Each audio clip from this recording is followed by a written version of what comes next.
Hi hello, നമുക്കിന്നൊരു masala ദോശൻ്റെ recipe നോക്കിയാലോ.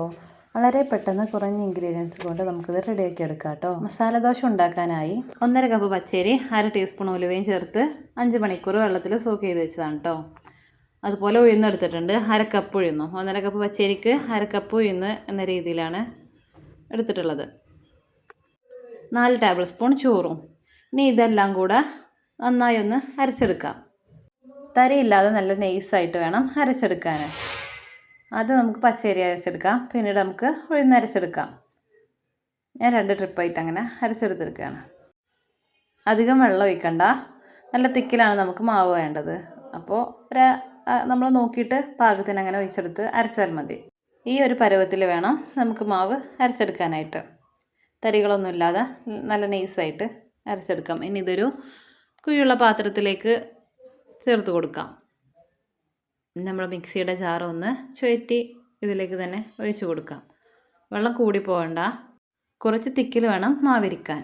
ഇനി ഒരു 5 മിനിറ്റ് നന്നായി ഇളക്കിയതിന് ശേഷം ഇളം ചൂടുള്ള വെള്ളം ഒഴിച്ച് പാത്രത്തിലേക്ക് നമ്മുടെ മാവ് അരച്ച് വെച്ച് പാത്രം വെച്ചതിന് ശേഷം ഓവർനൈറ്റ് വെക്കാം. ഇതൊന്ന് പൊങ്ങി വരാൻ വേണ്ടിയിട്ടാട്ടോ. ഞാൻ രാത്രി അരച്ച് രാവിലെയാണ് മാവ് എടുത്തിട്ടുള്ളത്. രാവിലെ ആയപ്പോഴേക്കിന് എനിക്ക് മാവ് നന്നായി റെഡിയായി കിട്ടിയിട്ടുണ്ട്. ഇനി ഇതിലേക്ക് 1/2 ടേബിൾ സ്പൂൺ ഉപ്പ് ചേർത്ത് നന്നായി ഒന്ന് ഇളക്കിയെടുക്കാം. അധികം കുത്തി ഇളക്കാൻ നിൽക്കണ്ട, ചെറുതായി ഒന്ന് ഇളക്കിയാൽ മതി കേട്ടോ. ഇനി ഇതിലേക്ക് ആവശ്യമായ വെജിറ്റബിൾസ് എടുക്കാം. ക്യാരറ്റ്, കിഴങ്ങ്, ഒരു വലിയ സവാള, അതുപോലെ ഒരു ഇഞ്ചി കഷ്ണം, കറിവേപ്പില, മല്ലിച്ചപ്പ്, പച്ചമുളക്, ഇത്രയും സാധനങ്ങളാണ് എടുത്തിട്ടുള്ളത്. ഞാൻ 3 കിഴങ്ങ് എടുത്തിട്ടുണ്ടോ, അത് ക്യൂബായി കട്ട് ചെയ്ത് അല്പം ഉപ്പും ചേർത്ത് കുക്കറിൽ വേവിക്കാൻ വെച്ചിട്ടുണ്ട്. 2 വിസിൽ കൊണ്ട് നന്നായി വെന്ത് കിട്ടും. ഇത് നന്നായി ഒന്ന് ഉടച്ചെടുക്കാം. ഇനി ഒരു ചീനച്ചട്ടി വെച്ച് നമുക്ക് മസാല റെഡിയാക്കാം.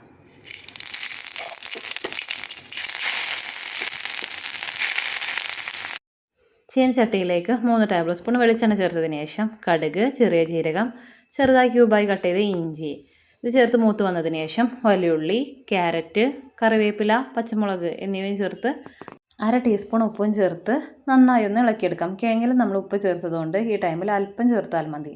ഇനി ഇതിലേക്ക് 1/4 ടീസ്പൂൺ മഞ്ഞൾപ്പൊടിയും ചേർത്ത് നന്നായി ഒന്ന് ഇളക്കിയെടുക്കാം. ഇതിലേക്ക് നേരത്തെ വേവിച്ച് വെച്ച് കിഴങ്ങും ചേർത്ത് അല്പം മല്ലിയിലയും ചേർത്ത് നന്നായി ഒന്ന് ഇളക്കിയെടുക്കാം.